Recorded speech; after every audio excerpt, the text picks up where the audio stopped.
जय जय श्री सीताराम।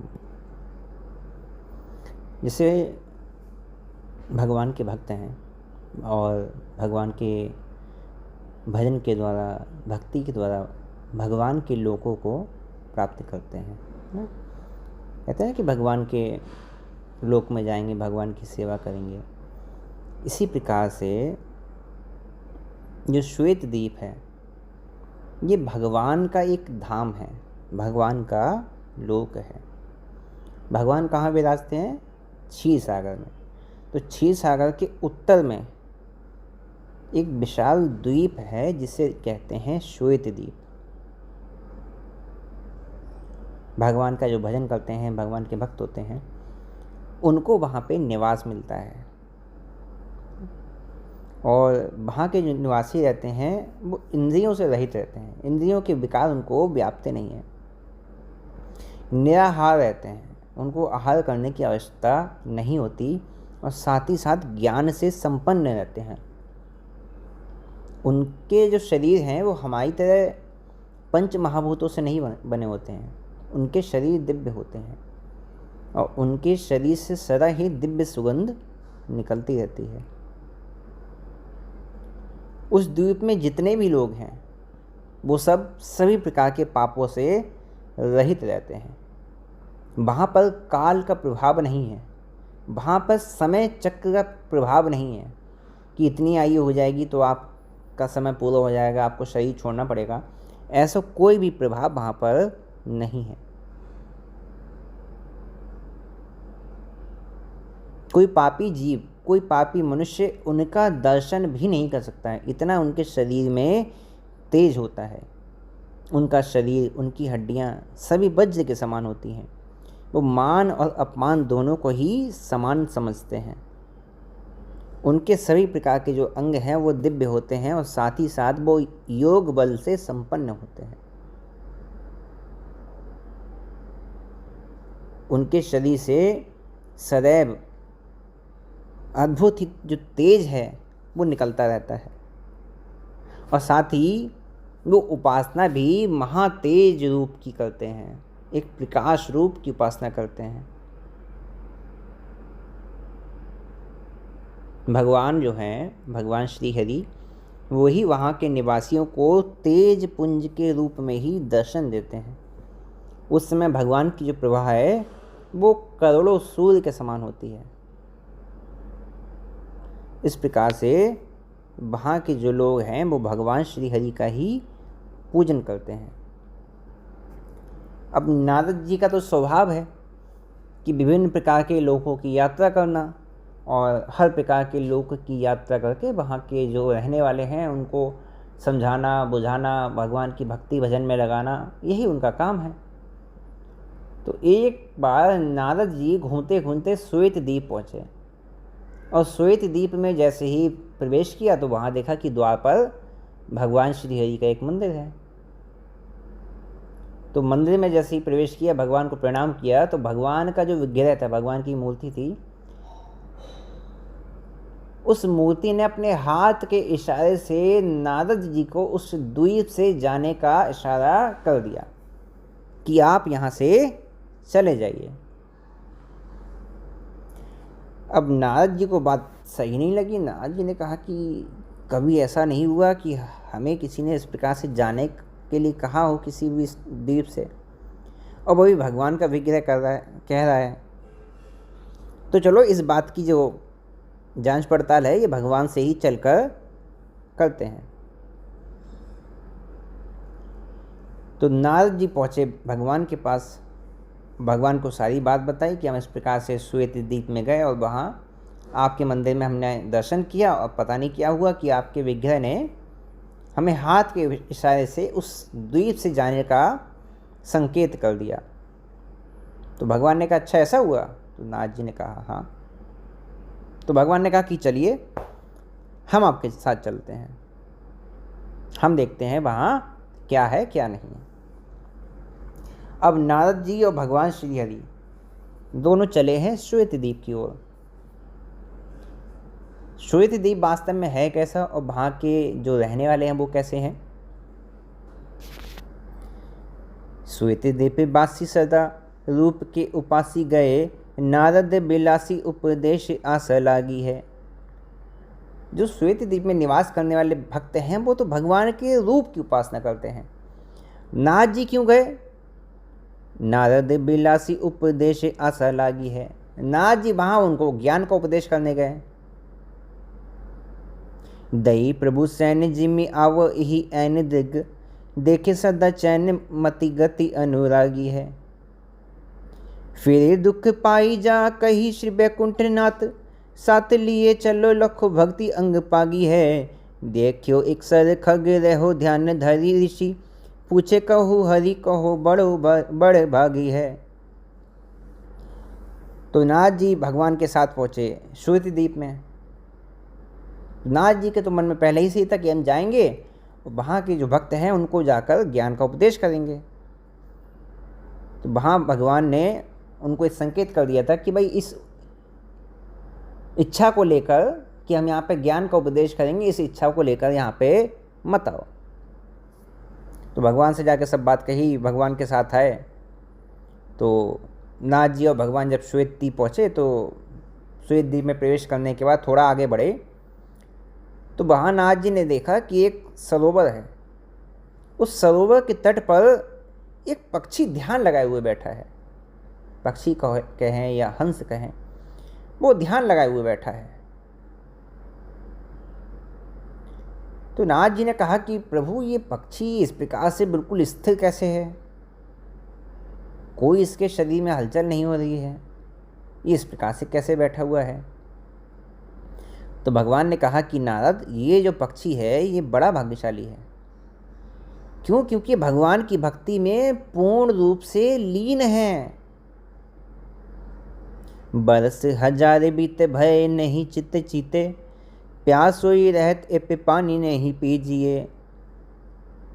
ये 1000 वर्ष से भगवान के ध्यान में है, भगवान की रूप माधुरी का दर्शन कर रहा है और इसको समय का आभास नहीं है। पिछले 1000 वर्ष से इसने जल भी नहीं पिया है।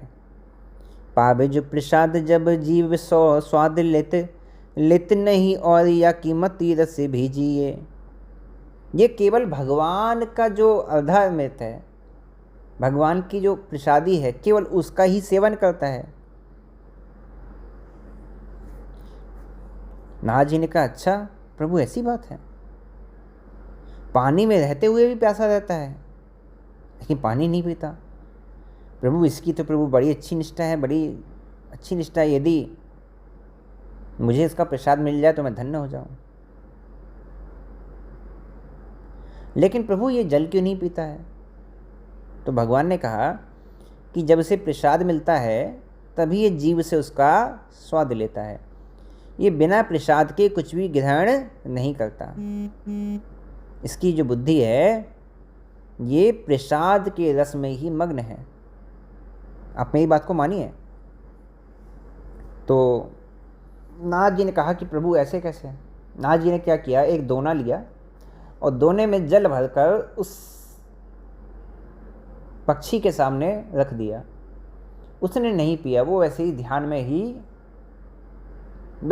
में खड़ा रहा। नारद जी ने कहा, प्रभु ये तो जल नहीं पी रहा है। तो भगवान ने कहा, आप पात्र इधर लेके आइए। नारद जी पात्र लेके आए।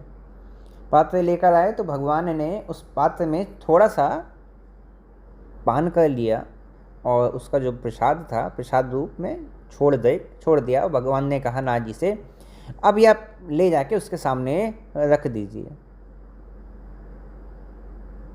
जैसे ही नारद जी ने वो पात्र उस पक्षी के सामने जाके रखा, तुरंत ही उसने चोंच भरकर उसमें से जल पी लिया। भगवान के प्रसाद जैसे ही उसके कंठ में उतरा, उसके नेत्रों में से तो आंसू की धार बह चली। भाव विभोर हो गया, नृत्य करने लगा। अब ये आश्चर्य नारद जी ने देखा तो नारद जी तो टकटकी लगाकर बस देखते रह गए। भक्त का दर्शन कर रहे हैं, वो नाच रहा है और नारद जी उसके चारों ओर उसकी परिक्रमा दे रहे हैं। नारद जी ने कहा कि प्रभु वापस जाइए, आप वापस क्षीरसागर चले जाइए, मैं कुछ समय तक यहीं रहूँगा। तो भगवान ने कहा, क्यों? प्रभु ये पक्षी यहाँ पे अकेले हैं, मैं प्रभु कुछ काल तक इनकी सेवा करना चाहता हूँ, जिससे आपकी भक्ति का कुछ जो तत्व है, कुछ जो प्रेम है, वो मुझे भी प्राप्त हो, इसलिए मैं इनकी सेवा करना चाहता हूँ। भगवान ने कहा कि सेवा आप करना चाहते हैं वो तो ठीक है, लेकिन ये तो अभी प्रारंभ है, अभी तो इस लोक का प्रारंभ ही है, अभी तो आप मैं आगे बढ़े ही नहीं है, अभी आगे चलिए। नाथ जी ने कहा कि प्रभु बात आप भी ठीक कह रहे हैं, ये तो प्रारंभ ही है, जब प्रारंभ में भक्ति का ये स्तर देख रहे हैं तो फिर आगे तो कहना ही क्या होगा। तो नाथ जी और भगवान दोनों फिर आगे चल दिए। चलो आगे देख कोई रहे न पर खुभाव, भक्ति कर लिख गए दीप हरि गाइए। आयो एक जन धाये आरती समय बिहाए, खींच लिए प्राण फिरी बधुया की आइए। बही इन कही पति देख नहीं मही परो, हरे यक जीव तन गिर मन भाइये। ऐसे पुत्र आदि आए साचे हित में दिखाए, फिर के जिबाए ऋषि गाए चित्त लाइए। तो भगवान ने कहा नाथ जी से कि अभी आप आगे चलिए, यहाँ पर भक्तों की भक्ति है, उसका भाव देखिए, फिर उस पर विचार कीजिएगा कि आपको यहाँ रुकना है कि नहीं रुकना है। अब नाथ जी बैकुंठनाथ जी भगवान के साथ आगे चले। तो वहाँ के जितने भक्त हैं, अब हाल तो उनको हमारी तरह करना नहीं है जो सोचें कि क्या पाना है क्या नहीं पाना, सब वहाँ तो अजर अमर है। तो वहाँ के जो भक्त हैं वो दिन भर भगवान का भजन करते हैं और भगवान की आरती जरूर वो लोग करते हैं। ये उनका नियम है कि भगवान की आरती किसी प्रकार से छूटनी नहीं चाहिए। अरे श्वेत द्वीप में हैं, भगवान के भजन के लिए हैं, भगवान के भजन करके ये प्राप्त हुआ है, अब यहाँ पर भी भगवान का भजन नहीं करेंगे तो यहाँ करेंगे क्या? यहाँ कोई रोजी रोटी थोड़ी कमानी है, यहाँ कोई शरीर का पालन थोड़ी करना है, यहाँ तो केवल भगवान का भजन ही करना है। तो वहाँ मंदिर में पहुँचे, वहाँ पे भगवान के नाम का, भगवान की लीलाओं का ज्ञान हो रहा था, गान हो रहा था। तो थोड़ी देर में मंदिर में आरती हुई तो थोड़ी देर बाद एक भक्त दौड़ कर आए। अब आरती तो संपन्न हो गई, भगवान के जो द्वार है बंद हो गए। अब भक्त वहाँ दौड़े आए, कहा भगवान की आरती हो गई क्या? तो किसी ने कहा हाँ भाई आरती हो गई, मंदिर तो बंद हो गया। अब वो बड़े दुखी हो गए, हाय हम तो भगवान के दर्शन से वंचित रह गए, हाय हम भगवान के दर्शन से वंचित रह गए, हम बड़े पापी हैं। इस प्रकार से मन में पश्चाताप होकर उनके जो प्राण थे वो उसी क्षण उनके शरीर को छोड़कर निकल गए, शरीर उनका निर्जीव हो गया। पीछे से उनकी स्त्री आई। तो जैसे ये लोग हैं, जैसे यहाँ स्त्री हैं, पुरुष हैं और संतान हैं, परिवार है, उसी प्रकार वहाँ पर भी है, लेकिन वहाँ पे माया जगत नहीं है। तो उनकी स्त्री आई तो उन्होंने वही पूछा कि भाई आरती हो गई क्या? पति को सामने देख रही हैं पड़े हुए, उसका कोई क्षोभ नहीं है। क्यों? जैसे मैंने पहले भी कहा कि वहाँ के जितने जीव हैं वो सब ज्ञान और भक्ति से संपन्न हैं। वो सब जानते हैं कि ये सब जो वहाँ जो है ये सब क्षणभंगुर है, हम तो नित्य भगवान के धाम में ही हैं। तो यहाँ ये सब चीज़ें नहीं कि अरे पति मर गया रो रहे हैं, विधवा हो गया, नहीं, ये सब चीज़ें वहाँ पर नहीं है। तो उन्होंने कहा कि आरती हो गई क्या? तो उनसे भी लोगों ने वही बात कही जो उनके पति से कही थी कि हाँ आरती हो गई, तुम्हारा पति आरती का दर्शन नहीं कर सका, देखती नहीं हो, देखो कैसे निर्जीव होकर पृथ्वी पर पड़ा हुआ है। अब यहाँ पति के वियोग में प्राण नहीं छूटे, भगवान की आरती का दर्शन नहीं हुआ, इस दुख ने इनके भी शरीर के प्राणों का हरण कर लिया। इनका जो शरीर था वो भी निस्तेज होकर पृथ्वी पर गिर गया। इसी प्रकार से बाद में इनके 2 पुत्र भी आए, उनके साथ भी यही हुआ। भगवान के दर्शन के वियोग में वो दोनों भी निष्प्राण हो गए। भगवान की रूप माधुरी देखे बिना हम जीने लगे, या भगवान की रूप माधुरी देखे बिना हमारा अब जिस समय कट गया, अब हम संध्या तक कैसे जीवित रहेंगे, इस वियोग में उनका जो शरीर था वो निष्प्राण हो गया, जीवन प्रिय नहीं लगा। जब उनके दर्शनों का इस प्रकार से नारद जी ने प्रेम देखा तो नारद जी को बड़ा प्रिय लगा। नारद जी ने कहा कि ऐसे भगवान के जो प्रेमी है ये वास्तव में नमन के योग्य है। भगवान ने आज नारद जी को सच्चे प्रेम का दर्शन करवाया। अब दोनों का शरीर वही है।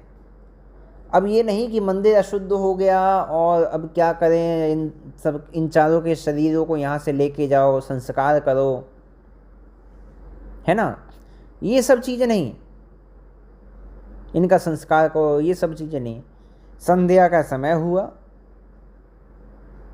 संध्या के समय आरती का दर्शन करने के लिए भगवान के जो कपाट हैं वो खुले, और जैसे ही भगवान की आरती होने लगी और भगवान की आरती का जो स्वर है वो उन चारों के कानों में पड़ा और तुरंत ही उन भगवान की कृपा से वो चारों पुनः जीवित हो गए और भगवान के दर्शन कर भगवान के दर्शन के आनंद में भाव विभोर हो गए। अब भगवान ने नारद जी से कहा कि नारद जी बताइए कि अभी भी आप इनको ज्ञान का उपदेश करना चाहते हैं? तो नारद जी ने कहा नहीं प्रभु, ये प्रभु मेरा ही दोष था कि इस प्रकार से मैंने सोचा, ये जरूर आप ही ने मेरे ज्ञान के अहंकार को नष्ट करने के लिए ही आपने ये लीला रची है। मैं अपने दोष को स्वीकार करता हूँ। इस प्रकार से नारद जी ने भगवान से कहा और पुनः नारद जी भगवान के साथ वापस वैकुंठ लोक के लिए आ गए। तो इस प्रकार से श्वेत द्वीप के निवासी हैं जो कि भगवान के भक्त हैं, यहाँ पे भजन करते हैं और नित्य भजन में ही करना चाहते हैं, और वो ये कहते हैं कि भगवान के धाम में भी हमसे ये भजन ना छूटे, क्योंकि भगवान की जो धाम में जो रहते हैं स्त्री पुरुष ये सब चतुर्भुज होते हैं, चार भुजाधारी होते हैं, सब भगवान के स्वरूप के अनुसार ही सब चतुर्भुज स्वरूप होते हैं। तो जो यहाँ पे रहते हुए भगवान के भजन में लीन रहते हैं और चाहते हैं कि भगवान के भजन को करने का अवसर हमें भगवान के धाम जाकर भी प्राप्त हो, उन्हें यहाँ से उनका शरीर पूरा होने के पश्चात उन्हें श्वेत द्वीप की ही प्राप्ति होती है, जो कि वैकुंठ लोक में ही स्थित एक द्वीप है, जो कि मूल रूप से भगवान के भजन भगवान की उपासना के लिए ही भगवान ने बनाया है। जो भी भगवान के भजनानंदी हैं, भगवान का भजन करना चाहते हैं, वो सब श्वेत द्वीप में ही निवास करते हैं। ठीक है, और आज के लिए विश्राम देते हैं। जय जय श्री सीताराम।